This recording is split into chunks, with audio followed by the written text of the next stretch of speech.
She's asking a very beautiful question. How come some people die easy and some people die, unfortunately, with suffering? This is a 7-hour lecture, but I'll give it to you in 10 minutes, Bezrat Hashem. We come down to this world, very holy soul, come and gets dressed into a body. And through 60, 70, 80 years, the body gets dirty from our sins. We're all sin. We're all human beings. We make sins.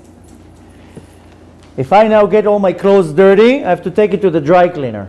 If I have very big stains, then I have to steam the stain out. If it's some dirt, they just brush it off. So my soul comes down to this world and it gets dirty by my acts, by my thoughts, by my speech, by my sins, everything. But then I can also balance it out. I do a lot of mitzvot, I do tshuva, comes Yom Kippur. Depends on the individual. But before the soul is ready to leave the body, it's very dirty. Very dirty. And it has to go through a process before it goes up to a high level. And a high level, you can't go in a dirty suit into a wedding hall. You're not going to go into your wedding with a dirty dress. It's not respectful. If now they're going to invite you now to a big cocktail party and the president is there and senates are there, you don't go in with short pants and a tank top. You wear a beautiful tuxedo, and if you have like one little dot here, same thing with the soul. Before it's welcomed to the heavens, it has to be cleaned. Now, there are different levels of this cleaning process, because it depends what the person did. If the person is a very holy person, then the dirt is very little. The more the person has more sins, more bad thoughts, more lying, more cheating, more all these things, the soul is covered with a lot of dirt. There's a difference between believing and knowing, but yes, I'm not telling you stories here. I'm not coming here to sell you stories. There's not a punchline at the end. Now, this is the reality. Now, if a person leaves this world and the soul is extremely dirty, it has to go through a process of cleaning. Now, some people are in a much higher level, some people in a lower level, spiritually, of course. Some people, they do so many different good kinds of acts of kindness that the Kadosh Baruch Hu has a lot of mercy on them. And some people know each person is judged completely different. So when you see a person that dies, chas v'shalom, with a lot of suffering, it's a very good sign. It means the Kadosh Baruch Hu is cleaning him in this world, that they don't have to go through suffering in the world above.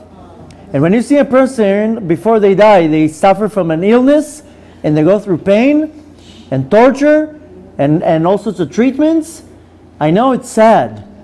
But it's a good sign. That person is being cleaned here in this world. The Kadosh Baruch Hu is doing the biggest kindness and charity to that soul. It's cleaning it here instead of being cleaned up there. Now, it doesn't mean that if somebody, chas v'shalom, doesn't, then they're going to suffer. Because a person can be very, very holy. Now, a holy person is not a long beard. That's not holy. And a black yarmulke, that's not holy. Holy person that doesn't lie, that doesn't cheat, that doesn't look everywhere, that doesn't envy everything that moves, that doesn't hate another person, that is charitable and kind and truthful and honest. That's a holy person. Okay? So don't look at this. This is just a costume. The holiness is inside. So a person can be extremely holy. Okay, here and there he'll have some problems. But then he might be able to merit what's called a very easy death. Now, there are 3 types of deaths. The worst one, you know what, I'll go the other way around. The best one is the death of a tzaddik. And it says that the Shekhinah comes to take the tzaddik. The Shekhinah is the female part, the feminine part of the divine. The Shekhinah comes to take the tzaddik. And it says it's like taking out a hair out of a cup of milk. Very soft. No pain, no nothing. Bidyuk. That's a tzaddik. Now, there's a death of what's called a person who's Beinoni. Now, not Beinoni what it says in the book of Tanya. That's a very high level. Beinoni is half mitzvot, half not so good. Then an angel of mercy comes and he slaughters the person like you slaughter a kosher animal, what's called shchita kshera, with a very, very fine knife. You know why we have to have a very, very sharp knife? not to hurt the animal. That's why. Not any other reason. Tzar Balei Chaim. That's why the shochet has to check the knife. It has to be, can't have even a millimeter of a dent. This is called shchita kshera, kosher slaughter. And the animal doesn't have any pain. If the knife has a little blemish, like a chupchik, the animal has pain. So a person who's chetzi, half, then the death comes an angel of mercy, slaughters the person, takes out the soul very gentle, it doesn't hurt. The death doesn't hurt. People are afraid of death. They're saying, does death hurt? In this case, it doesn't hurt. But then, lo aleinu, there's a death of a wicked person, rasha.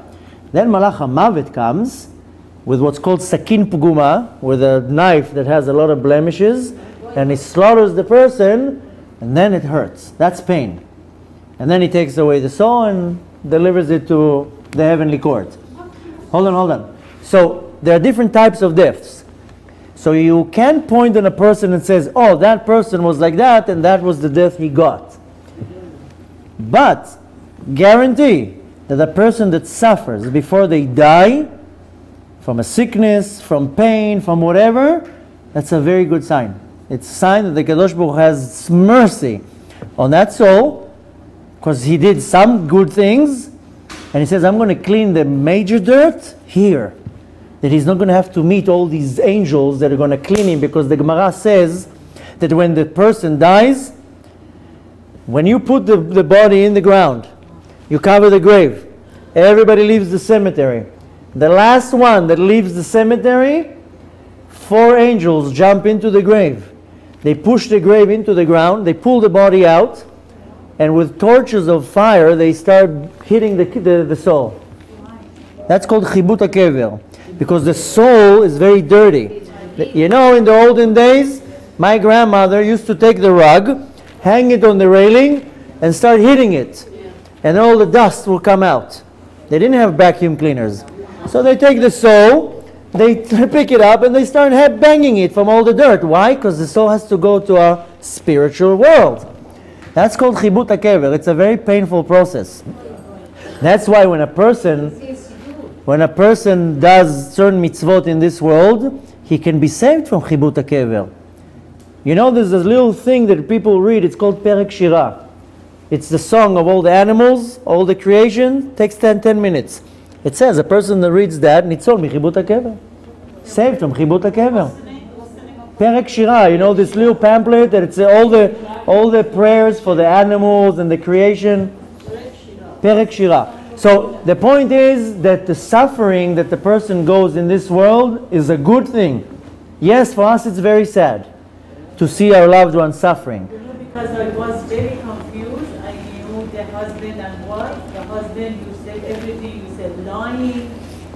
I am not judging him, but he wasn't a good person. But the wife, she was very good person. But the wife suffering so much, but the husband died.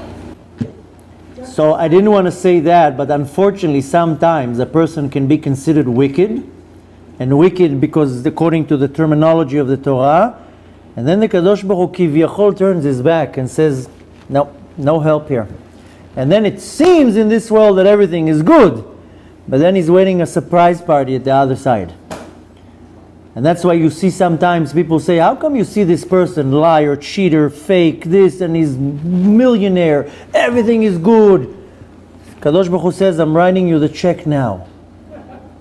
Don't come and ask for anything when you come up there.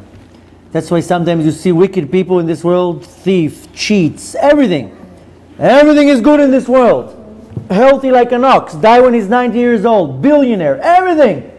Kadosh Baruch Hu already wrote all the checks, say, here, I paid you. I don't owe you anything. Don't come up to Shamayim and ask for nothing. For the little mitzvot that you did. So honestly, we don't know the cheshbon of the Kadosh Baruch Hu, we don't know. You cannot point on somebody and says, oh, this is happening because of that. That's another mistake in our generation. Everybody's interpreting. Oh, this is happening to you because you did this and that. Nonsense. Nobody's able to know such a thing.